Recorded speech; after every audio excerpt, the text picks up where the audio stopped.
Muito bem, pessoal, bem-vindos à sexta parte do tutorial do Pandas. Nesse vídeo a gente vai trabalhar com pré-processamento. A base que a gente vai trabalhar é o house.csv, está na descrição do vídeo, é diferente daquela base que a gente estava trabalhando, tá?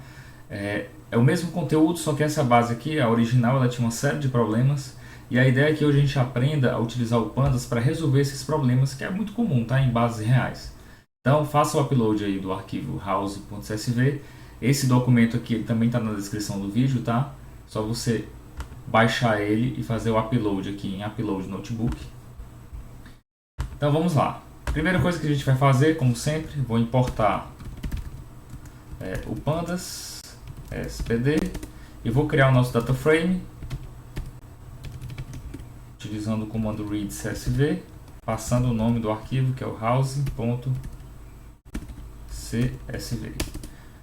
Eu vou logo rodar o comando .info para a gente dar uma olhada nos problemas que a gente tem aqui para resolver, tá?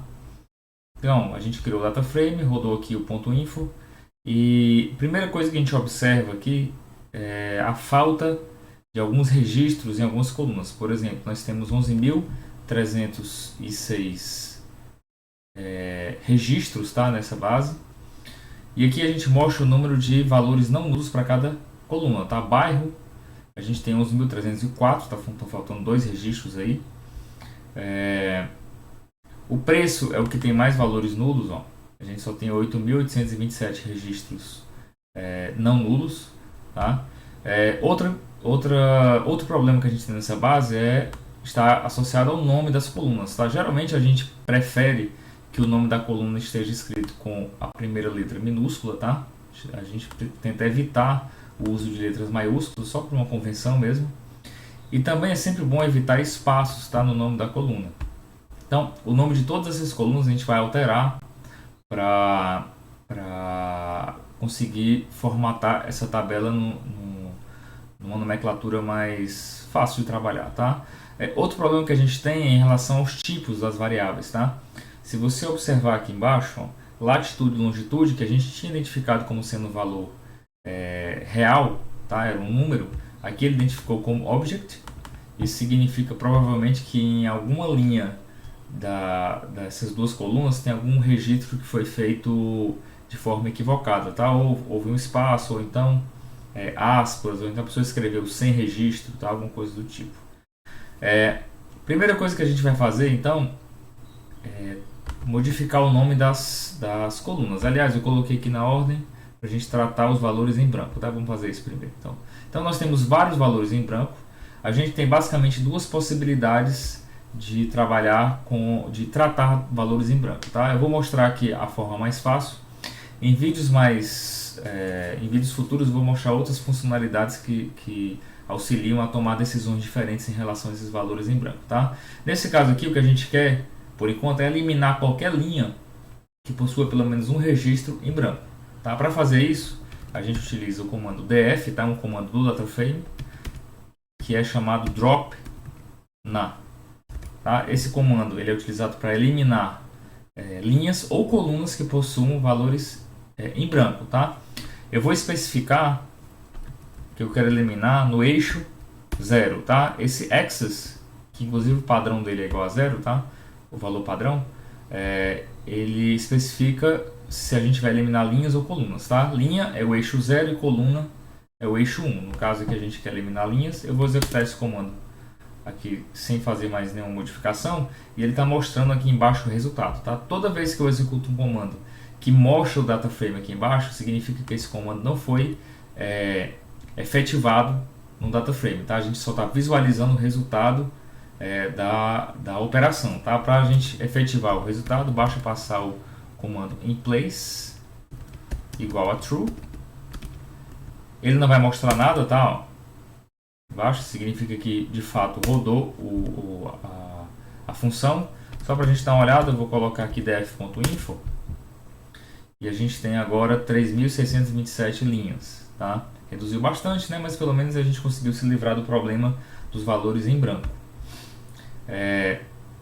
Próxima coisa que a gente pode tratar aqui está associada ao nome das colunas, como eu havia mencionado, tá? A gente vai transformar todos esses nomes para a convenção que geralmente a gente utiliza para bases de dados, né? Os nomes vão ser todos em letras minúsculas, tá? Sem caracteres especiais. Acho que nesse caso aqui nem tem caractere especial, mas poderia ter. E a gente vai também evitar espaços, tá? Se existe algum espaço, a gente vai colocar um underline. Então, o comando que a gente utiliza é o comando chamado rename, tá? Ele é um comando do DataFrame, então eu vou colocar aqui df.rename, abre parênteses. E o parâmetro que a gente vai setar aqui para modificar os nomes vai ser columns, tá? Eu posso utilizar esse mesmo comando para modificar nomes, registros de uma coluna. Por exemplo, a gente tem a coluna tipo, que tinha lá casa, apartamento, kitnet. Vamos supor que eu quero colocar no lugar de kitnet townhouse, que era inclusive o nome original, tá? Que era em inglês. Eu posso também modificar, especificando que eu quero modificar valores de uma coluna, tá? Nesse caso aqui a gente quer modificar o nome das colunas, então o parâmetro é o columns.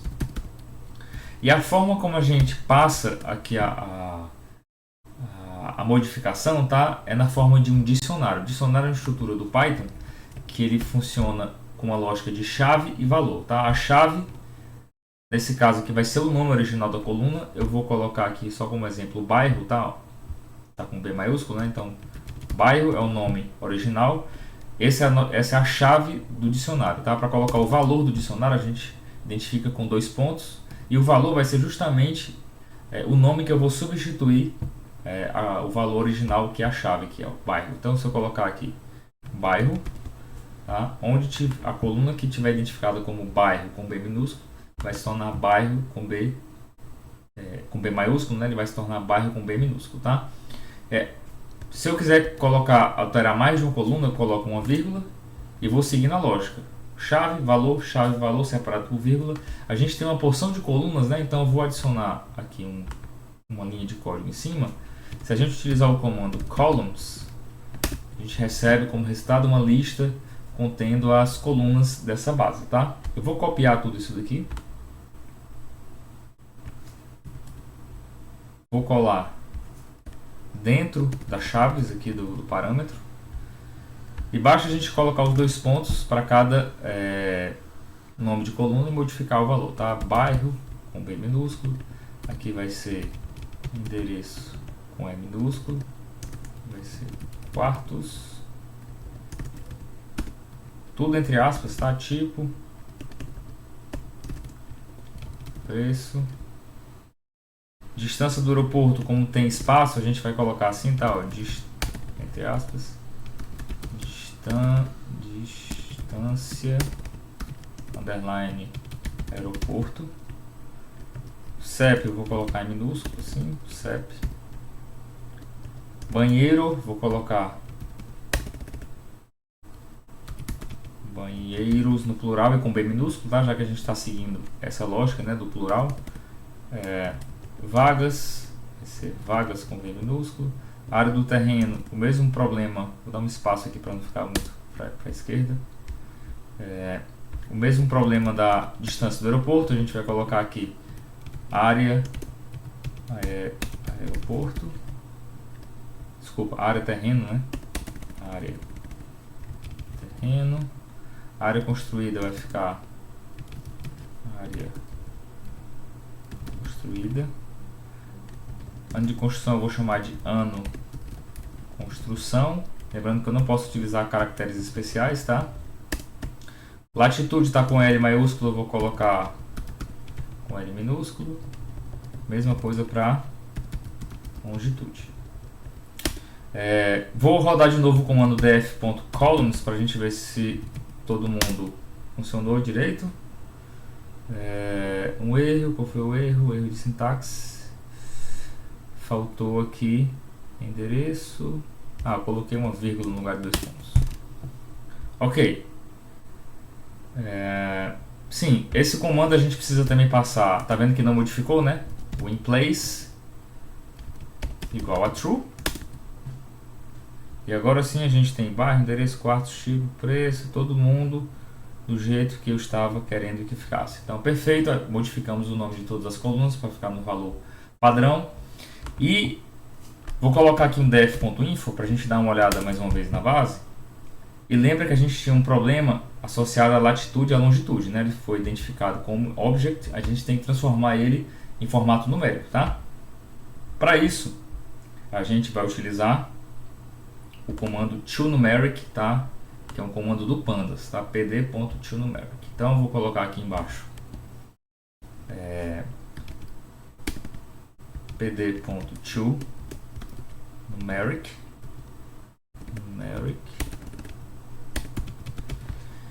e esse comando ele quer receber uma série para fazer transformação. A gente pode passar também no data frame, nesse caso a gente vai fazer de um por vez, tá? Então eu coloco aqui df.latitude.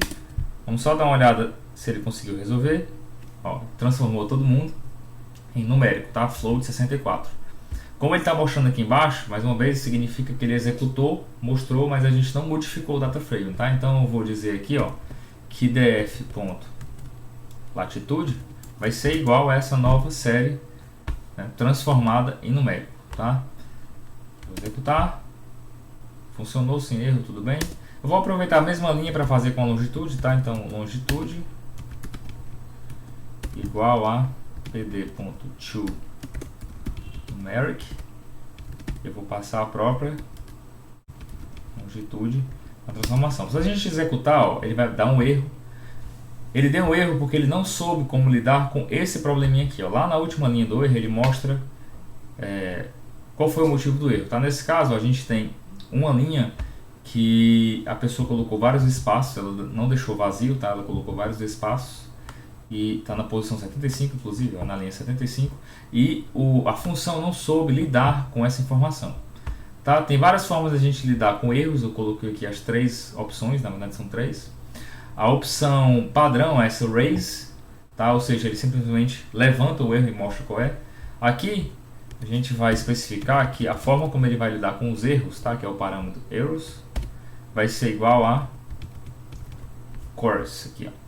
Ou seja, o que a gente vai fazer é o seguinte: toda vez que tiver um valor que ele não sabe transformar, a gente vai transformar em vazio, tá? Simplesmente. Então se eu executar, não teve nenhum erro, porque ele sabe lidar com o erro. Vou rodar o df.info para ver se funcionou direito. E tudo bem, né? Todo mundo é float. Só tinha um valor que ele não soube lidar, ó, ficou vazio, então a gente tem 3.626 e o número de linhas é 3.627. Se a gente quiser apagar essa linha também, basta copiar aquele comando df.dropNum. Vou colar ali junto com essa linha aqui, executar de novo e 3.626 para todo mundo, né? Porque essa linha, só por causa desse valor da longitude, a gente eliminou a linha inteira, tá? Tudo bem. Agora a gente vai fazer a seguinte análise, tá? Latitude e longitude, a gente vai ter uns probleminhas aí em relação aos valores, tá?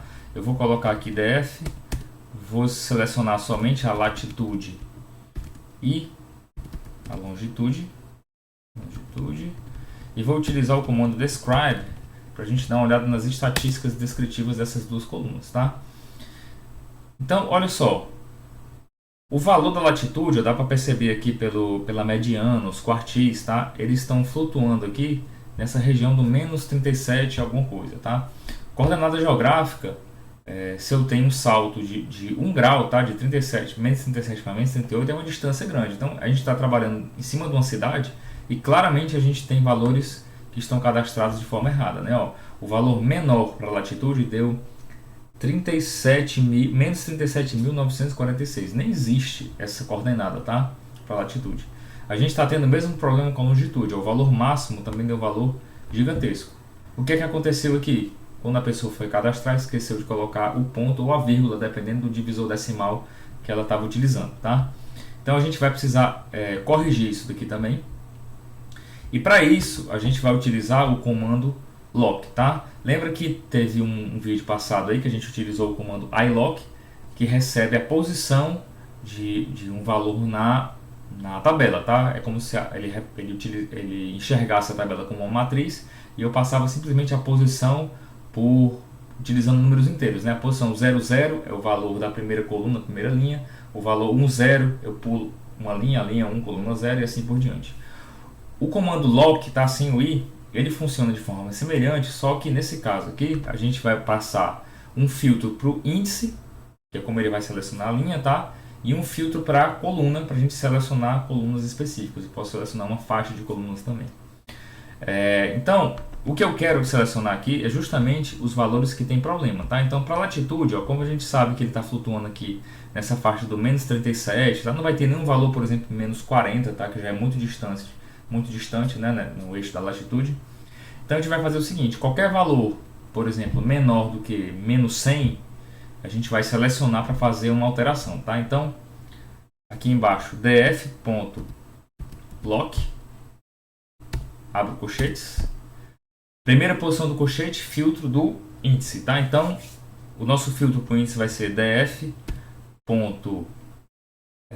Filtro da linha, desculpa, df.latitude, df.latitude.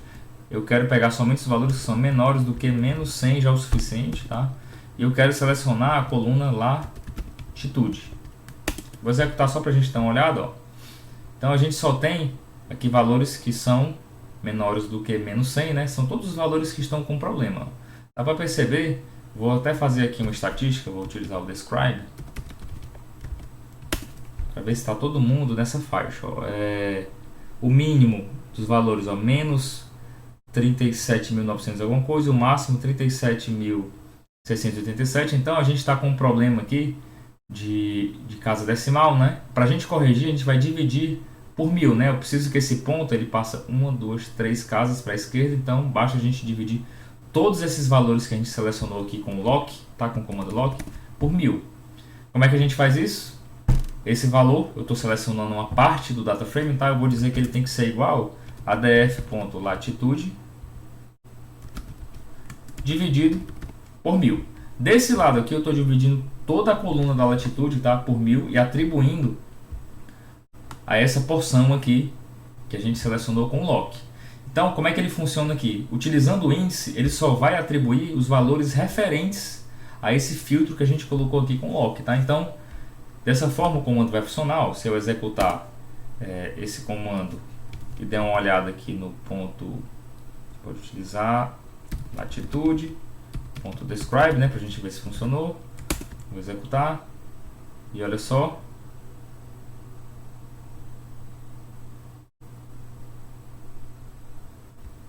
Agora a latitude do data frame está toda correta. O mínimo menos 37, o máximo menos 37 também, com suas casas decimais aí. Então, tudo certo. A gente pode partir agora para a alteração da longitude, tá? Então, vou copiar isso aqui, colar numa caixinha aqui embaixo. Longitude. Antes a gente vai dar uma olhada, tá? Para ver se a gente vai conseguir corrigir de uma vez só. Quero selecionar a coluna longitude. E nesse caso aqui a gente vai fazer o contrário, tá? Vamos dar uma olhada lá nas estatísticas. Ó. A longitude está nessa faixa aqui de 144, 145. Eu vou colocar para acima de 200, tá? Vou filtrar acima de 200, que são valores com certeza que vão estar errados, tá? Longitude maior do que 200. Quero selecionar só a coluna longitude. E eu vou utilizar o comando describe para a gente ver a característica dos dados que estão incorretos, tá? O mínimo é 144.000 alguma coisa, o máximo 145.000, então a gente está com um problema semelhante, né? Eu tenho que passar a casa decimal 1, 2, 3 casas à esquerda, então eu tenho que dividir por 1000 também.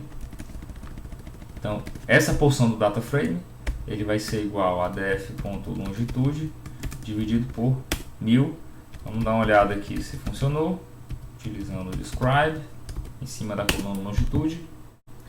E pronto, corrigimos a latitude e a longitude para o problema das casas decimais, tá?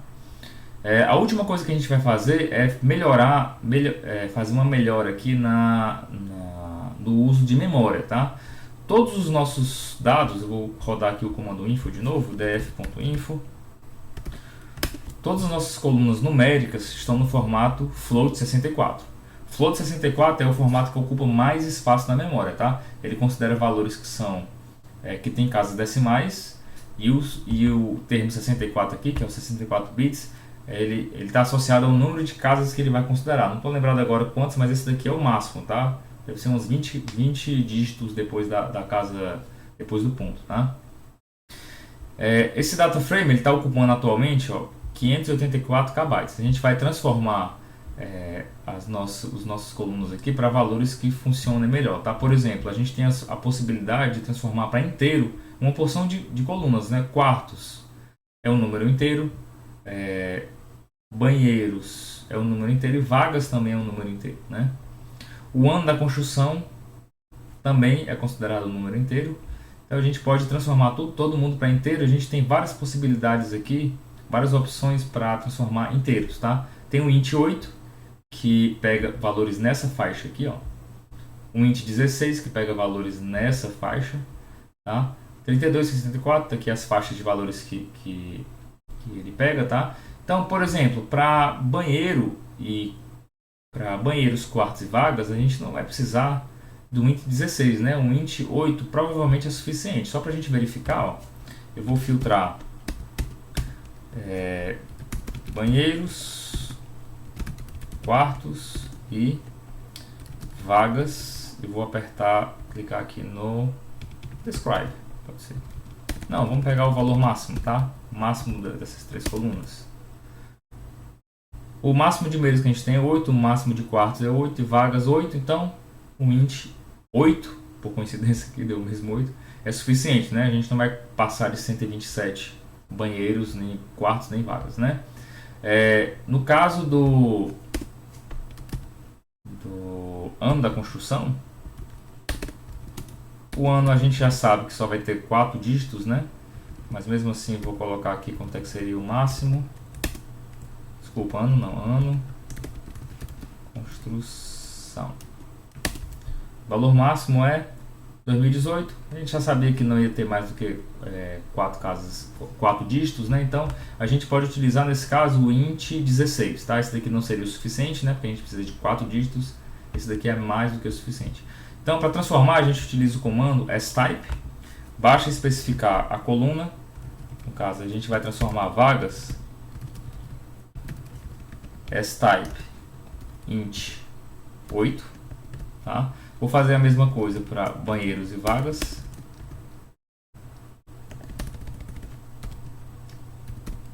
Banheiros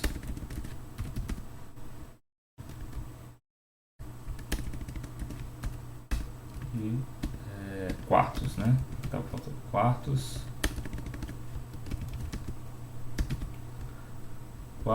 E eu vou transformar também o ano da construção.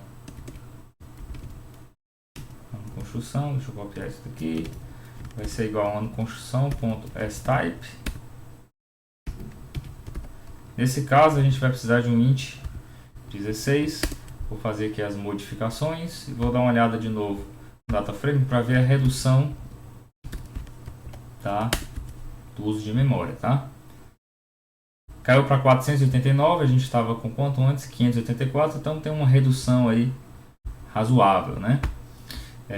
Então, esse daqui é o básico, tá, de pré-processamento. Existem outras funções mais avançadas para trabalhar com pré-processamento que a gente vai ver em vídeos futuros, tá? A gente vou reservar um vídeo mais para frente para ver só funções mais avançadas do Pandas.